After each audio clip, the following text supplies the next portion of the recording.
चलिए तो आज की इस वीडियो में हम लोग शुरू करेंगे वैद्युत रसायन के वस्तुनिष्ठ प्रश्न। वैद्युत रसायन के वस्तुनिष्ठ प्रश्न को शुरू करेंगे। जो वैद्युत रसायन है इस चीज़ को हम लोग ख़त्म कर चुके थे, ये चैप्टर हमारा ख़त्म हो चुका है। तो इस चीज़ का वैद्युत रसायन का हम लोग वस्तुनिष्ठ प्रश्न करने वाले हैं। अगर अभी तक वैद्युत रसायन चैप्टर नहीं देखे हैं, नहीं पढ़े हैं, तो इसका लिंक डिस्क्रिप्शन में दिया हुआ है, वहाँ से जा कर के इसके लेक्चर को देख सकते हैं। तो चलिए आज की इस वीडियो में हम लोग वैद्युत रसायन के वस्तुनिष्ठ प्रश्न को करने वाले हैं, ऑब्जेक्टिव क्वेश्चन को करने वाले हैं। तो चलिए वीडियो को शुरू करते हैं।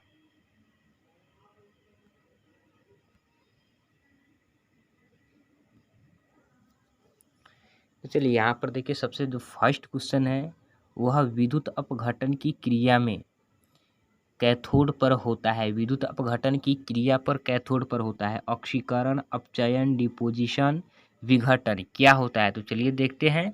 तो विद्युत अपघटन की क्रिया में जो कैथोड है, कैथोड पे होता है अवकरण। कैथोड पे क्या होता है?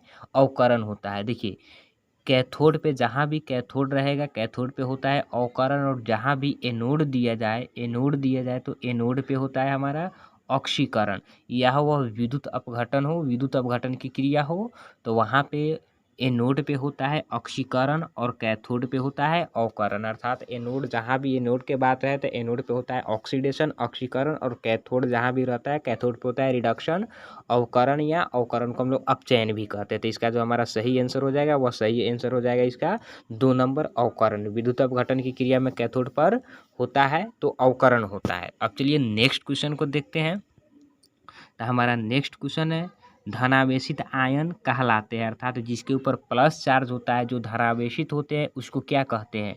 एन आयन, केटायन, प्रोटॉन, ये तीनों में से किसको कहते हैं? तो देखिए जो धनावेशित आयन होता है तो धनावेशित आयन को हम लोग केटायन कहते हैं। धनावेशित आयन को हम लोग केटायन कहते हैं।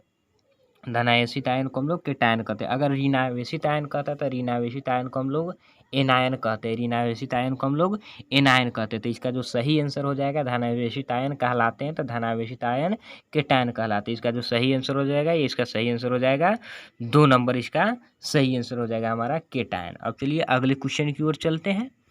तो देखिए अगला जो क्वेश्चन है वह है सोडियम क्लोराइड रवा बना है। अर्थात जो सोडियम क्लोराइड का जो रवा होता है वह बना हुआ है NaCl अणु से, Na+ तथा Cl- आयनों से, Na तथा Cl तत्वों से, फ्री मूलकों से। तो चलिए इसका सही आंसर देखते हैं। तो इसका जो सही आंसर है, इसका सही आंसर हो जाएगा हमारा 2 नंबर हो जाएगा। इसका जो सही आंसर है वह सही आंसर इसका हो जाएगा हमारा 2 नंबर सही आंसर हो जाएगा। ये जो है सोडियम क्लोराइड जो रवा बनता है वह Na+ तथा Cl- आयन से बनता है, न कि तत्व से बनता है। ये कौन चीज़ से बनता है? हमारा आयन से बनता है। NaCl अणु से भी नहीं बनता है, क्योंकि NaCl तो खुद अणु है। जब Na+ तथा Cl- से जुड़ करके संयोग करके जब ये NaCl का निर्माण करता है, तो यहाँ पर सोडियम क्लोराइड रवा बनाता है कौन चीज़ से? Na+ तथा Cl- आयनों से बनाता है। अब चलिए नेक्स्ट क्वेश्चन को देखते हैं। तो यहाँ पे हमारा जो नेक्स्ट क्वेश्चन है वह सारणी जिसमें विभिन्न धातुओं के विभवांतर क्रम से दिए होते हैं कहलाती है। जो है वह सारणी जिसमें विभिन्न धातुओं का विभवांतर जो होता है, विभवांतर अर्थात जो विभव का मान होता है, वह विभव का मान एक क्रम से दिया हुआ रहता है। तो उस सारणी को क्या कहते हैं? विद्युत रासायनिक श्रेणी है, इलेक्ट्रोड विभवांतर श्रेणी है, विद्युत चालक है, रासायनिक बंधुता श्रेणी है। तो इसका जो सही आंसर होगा, इसका सही आंसर हो जाएगा 1 नंबर विद्युत रासायनिक श्रेणी। विद्युत रासायनिक श्रेणी कहते हैं अर्थात वह सारणी जिसमें विभिन्न धातुओं के विभवांतर एक क्रम से दिया हुआ रहता है। तो उस एक क्रम से दिया हुआ रहता है तो उस श्रेणी को हम लोग विद्युत रासायनिक श्रेणी कहते हैं। और यह जो विभवांतर दिया रहता है इसमें अपचयन विभव का मान दिए हुआ रहता है। जो विद्युत रासायनिक श्रेणी है, विद्युत रासायनिक श्रेणी में अपचयन विभव का मान दिए हुआ रहता है, और इस अपचयन विभव के मान को बढ़ते हुए क्रम में सजा करके दिए हुआ रहता है। तो चलिए अब जो नेक्स्ट क्वेश्चन है उस नेक्स्ट क्वेश्चन को देखते हैं। तो नेक्स्ट क्वेश्चन है हमारा किसी गैल्वेनी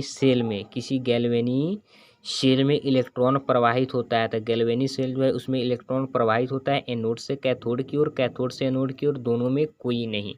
तो इसका जो सही आंसर हो जाएगा वह सही आंसर हो जाएगा एनोड से कैथोड की ओर। किसी गैल्वेनिक सेल में, कोई भी गैल्वेनिक सेल हो या विद्युत रासायनिक सेल हो या गैल्वेनिक सेल हो, इसमें जो इलेक्ट्रॉन का प्रवाह होता है वह एनोड से कैथोड की ओर इलेक्ट्रॉन का प्रवाह होता है, और जो विद्युत धारा का प्रवाह होता है वह कैथोड से एनोड की ओर होता है, क्योंकि इलेक्ट्रॉन के विपरीत दिशा में धारा का प्रवाह होता है। तो इसका जो हमारा सही आंसर हो जाएगा, इसका सही आंसर 1 नंबर होगा। इसका जो सही आंसर है वह सही आंसर हमारा 1 नंबर हो जाएगा, एनोड से कैथोड की ओर, एनोड से कैथोड की ओर।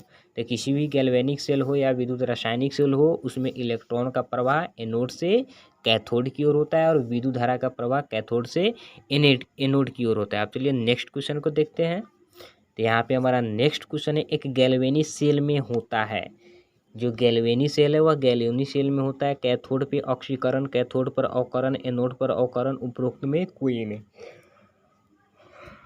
तो चलिए इसका सही आंसर देखते हैं। तो सही आंसर हो जाएगा कैथोड पर अवकरण। अभी बतलाए हैं, अभी इस चीज़ को हम लोग देखे हैं।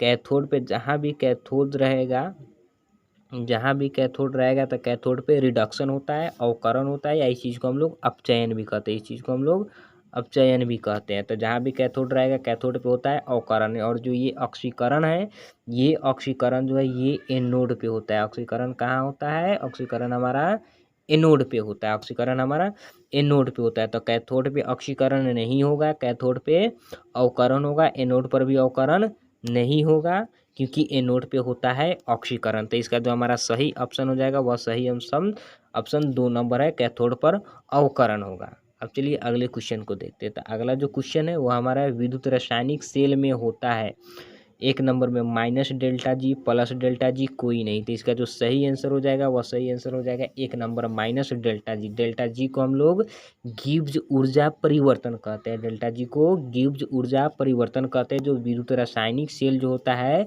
विद्युत रासायनिक सेल का जो माइनस डेल्टा जी होता है, ये डेल्टा जी जो होता है गिब्स ऊर्जा में परिवर्तन, यह माइनस में होता है, क्योंकि विद्युत रासायनिक सेल में जो रेडॉक्स अभिक्रिया होती है, यह रेडॉक्स अभिक्रिया स्वतः होता है, अर्थात सेल को खुद से काम करना पड़ता है, अर्थात सेल का जो वर्क होता है ये खुद से करना पड़ता है, इसको बाहर से एनर्जी नहीं दिया जाता है। जब इसमें खुद से इसको काम किया जाएगा और इसको बाहर से एनर्जी नहीं दिया जा रहा है, तो इसका जो ऊर्जा होगा वह ऊर्जा क्या होने लगेगा? कम होने लगेगा, इसका ऊर्जा कम होने लगेगा। जितना ज़्यादा काम करेगा उसका एनर्जी उतना ही डाउन होने लगेगा। तो विद्युत रासायनिक सेल जो है यह खुद से काम करता है, इसमें स्वतः रेडॉक्स अभिक्रिया होता है, तो इसमें वर्क बढ़ता है, काम बढ़ता है, तो इसका जी का जो मान है घटने लगता है, अर्थात गिब्स ऊर्जा जो परिवर्तन है वह माइनस में चला जाता है। तो विद्युत रासायनिक सेल में जो गिब्स ऊर्जा का मान होता है, डेल्टा जी का मान होता है, वह माइनस में होता है। अगर विद्युत अपघटनी सेल कहा जाए तो विद्युत अपघटनी सेल में जो मान होता है डेल्टा जी का, वह प्लस में होता है, क्योंकि उसमें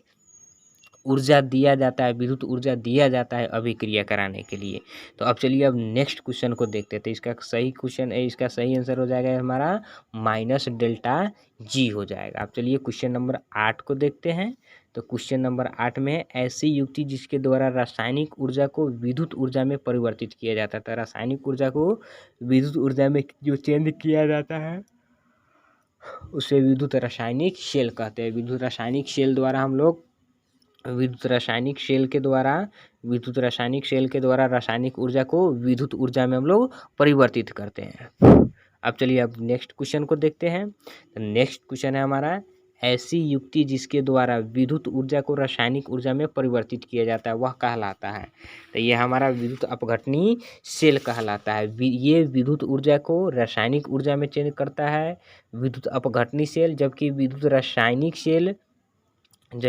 रासायनिक सेल रासायनिक ऊर्जा को विद्युत ऊर्जा में चेंज करता है, और विद्युत अपघटनी सेल विद्युत ऊर्जा को रासायनिक ऊर्जा में परिवर्तित करता है। तो इसका जो सही ऑप्शन हो जाएगा हमारा सही ऑप्शन 2 नंबर है। अब चलिए अब क्वेश्चन नंबर 10 देखते हैं। तो 10 में कहा जा रहा है रेडॉक्स अभिक्रिया स्वतः होता है। तो रेडॉक्स अभिक्रिया स्वतः विद्युत रासायनिक शेल में होता है, क्योंकि विद्युत रासायनिक शेल को बाहर से एनर्जी नहीं दिया जाता है। तो रेडॉक्स अभिक्रिया स्वतः किसमें होता है? विद्युत रासायनिक शेल में होता है। विद्युत अपघटनी शेल में रेडॉक्स अभिक्रिया स्वतः नहीं होती है। इसमें रेडॉक्स अभिक्रिया कराने के लिए विद्युत ऊर्जा दिया जाता है, तो अब विद्युत अपघटनी शेल में रेडॉक्स अभिक्रिया शुरू होती है। जबकि विद्युत रासायनिक शेल जो है, विद्युत रासायनिक शेल में रेडॉक्स अभिक्रिया जो है वह स्वतः हो जाता है। तो रेडॉक्स अभिक्रिया स्वतः नहीं, स्वतः होता है किस चीज़ में? विद्युत रासायनिक शेल जो है, विद्युत रासायनिक शेल में रेडॉक्स अभिक्रिया स्वतः होता है। तो इसका जो सही आंसर हो जाएगा वह सही आंसर 2 नंबर हो जाएगा। तो आज के लिए इस वीडियो में इतना ही। फिर अगले वीडियो है, अगले वीडियो में हम लोग और भी इसका हम लोग ऑब्जेक्टिव क्वेश्चन करेंगे। तब तक के लिए इस वीडियो में इतना ही। फिर मिलते हैं नेक्स्ट वीडियो में। अगर वीडियो अच्छा लगा हो, समझ में आया हो, तो वीडियो को लाइक कीजिए, कमेंट कीजिए, शेयर कीजिए, और अभी तक आप हमारे चैनल को सब्सक्राइब नहीं किए तो सब्सक्राइब कर लीजिए। तो फिर मिलते हैं नेक्स्ट वीडियो में, और नेक्स्ट वीडियो में हम लोग और भी सारे ये विद्युत रसायन चैप्टर का और भी सारे हम लोग ऑब्जेक्टिव क्वेश्चन को करेंगे। तब तक के लिए बाय, मिलते हैं फिर नेक्स्ट वीडियो में।